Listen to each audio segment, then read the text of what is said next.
Good evening. I'm Captain Marcus Brooks. After 28 years in the skies, I thought I'd seen every kind of passenger. I was wrong. Tonight's story is about a woman who buried her past in silence and the 7 minutes that dragged it back into the light. This is the story of Flight 618. Captain David Ortiz had flown the Phoenix to Minneapolis route more times than he could count. 2.5 hours, clear skies, routine as breakfast. He was 54, 26 years in commercial aviation, and nothing about this Wednesday morning felt unusual. His first officer, Rachel Kim, 31, sharp and methodical, ran the pre-flight checks with him. Fuel, weather, flight plan, everything normal. The Boeing 737 carried 148 passengers, all bound for ordinary reasons: business trips, family visits, a honeymoon in row 22. Among them, in seat 16D, sat a woman named Elena Voss.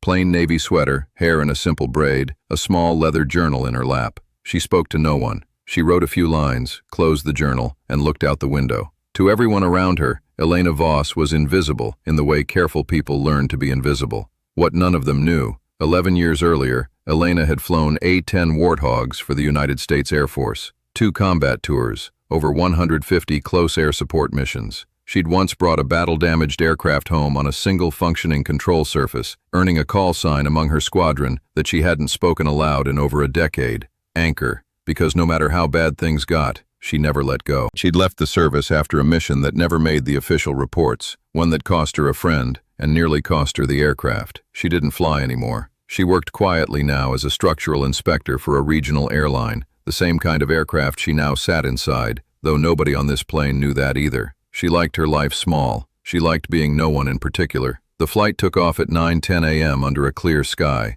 The first 40 minutes were unremarkable. At 9:52, everything changed. A loud bang tore through the right side of the aircraft, followed by a violent shudder that rattled every seat in the cabin. Passengers gasped. Someone screamed. "Engine 2 just failed," Ortiz said, scanning his instruments, voice tight. Rachel was already running the checklist, hands fast but controlled. "Confirmed. Engine 2 shut down. Fire warning active." Ortiz keyed the radio. "Mayday, mayday, mayday. Flight 618. We've lost Engine 2. Requesting immediate vectors to nearest suitable airport." Air traffic control responded fast, giving them a heading toward a regional field 55 miles out. For a moment, it seemed manageable. A 737 can fly on one engine. Pilots train for exactly this. Then, 90 seconds later, Engine 1's temperature gauge spiked. A second warning light blinked on. "Engine 1's losing power too," Rachel said, her voice thinner now. "We might be looking at total failure." Ortiz ran every restart procedure he knew.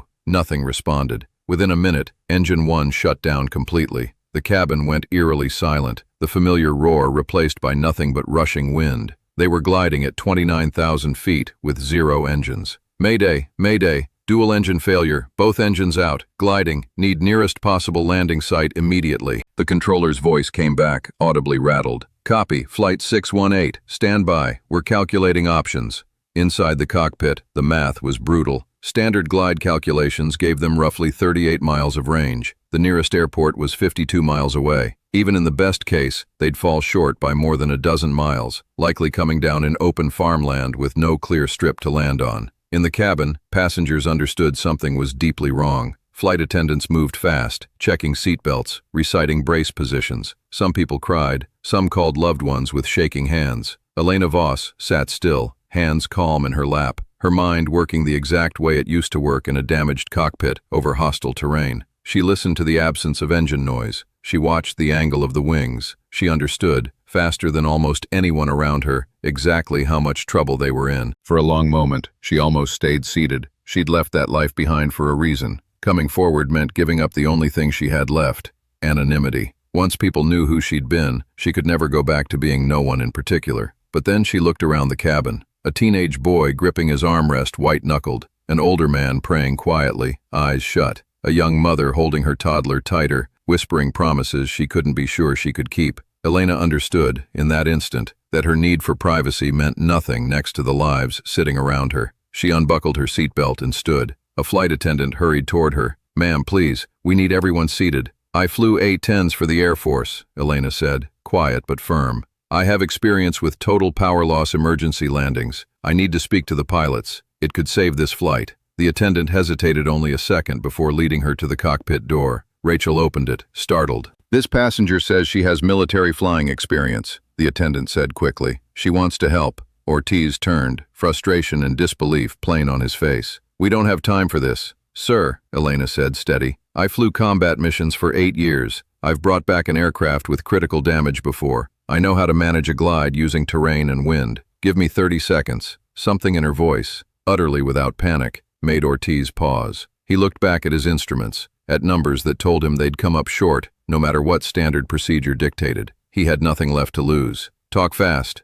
Elena stepped in, scanned the navigation display. "Winds out of the northwest at 25 knots. If you track along that ridge line to our right, the wind hitting the slope creates rising air the whole length of it. It won't give you engines back, but it'll stretch your glide. I've used it before." Rachel looked at Ortiz. "It's worth trying. We don't have a better option." "All right," Ortiz said. "Jump seat, talk me through it." Elena strapped into the fold-down seat behind the pilots. "Reduce to 190 knots, no faster. Turn to heading 310. Keep the ridge at a steady distance on your right." Ortiz followed exactly. The plane banked toward the hills. For a tense minute, nothing seemed to change. Then, slowly, the descent rate eased, from over 1,000 feet per minute to 650, then 400. "It's working," Rachel said, almost in disbelief. "Descent rate's dropping." Outside, 2 Air National Guard fighters that had scrambled to observe the emergency pulled alongside the airliner, their pilots watching in visible astonishment as the crippled jet glided with a precision far beyond standard airline training.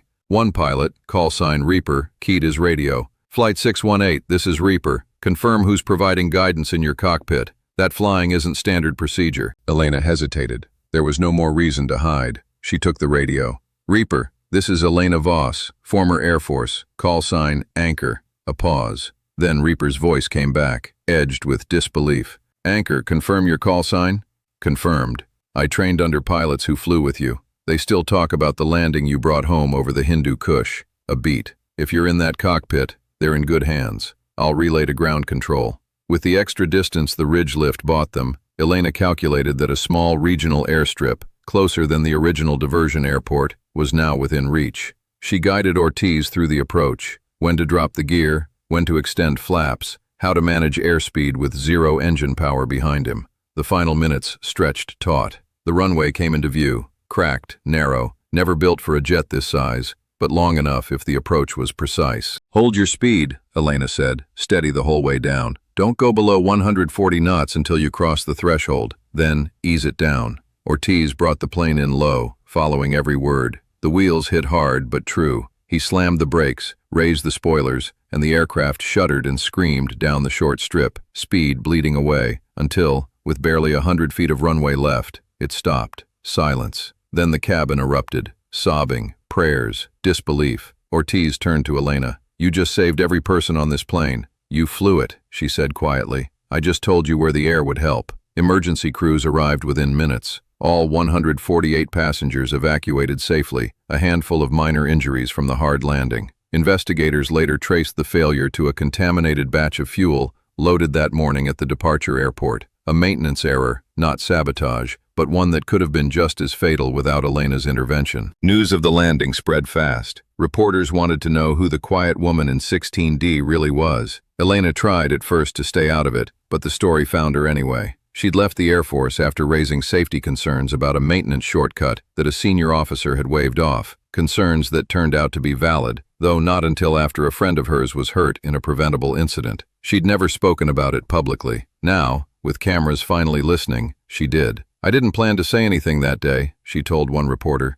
"I just wanted to keep to myself. But when I saw how frightened everyone was, I understood that hiding wasn't the right choice anymore. Sometimes you have to step forward, even if you'd rather stay unseen." Her old squadron reached out within days. The aviation community, moved by her story, pushed for her contributions to finally be recognized. Months later, she was invited to train pilots in emergency glide procedures, the same techniques that had brought Flight 618 down safely. She accepted, not for attention, because the knowledge could help someone else. Captain David Ortiz retired the following year. He told people, often, that flying beside Elena Voss for those 15 minutes had taught him more about real skill and calm judgment than his entire career combined. Rachel Kim went on to become a captain herself, carrying the lesson that expertise can come from the last person you'd expect. Elena never fully returned to the spotlight. She preferred her quiet life, teaching young pilots, working on aircraft safety standards. But every year, on the anniversary of that flight, she received messages from strangers who'd been on that plane, thanking her for a life she'd let them keep living. She kept every one of them.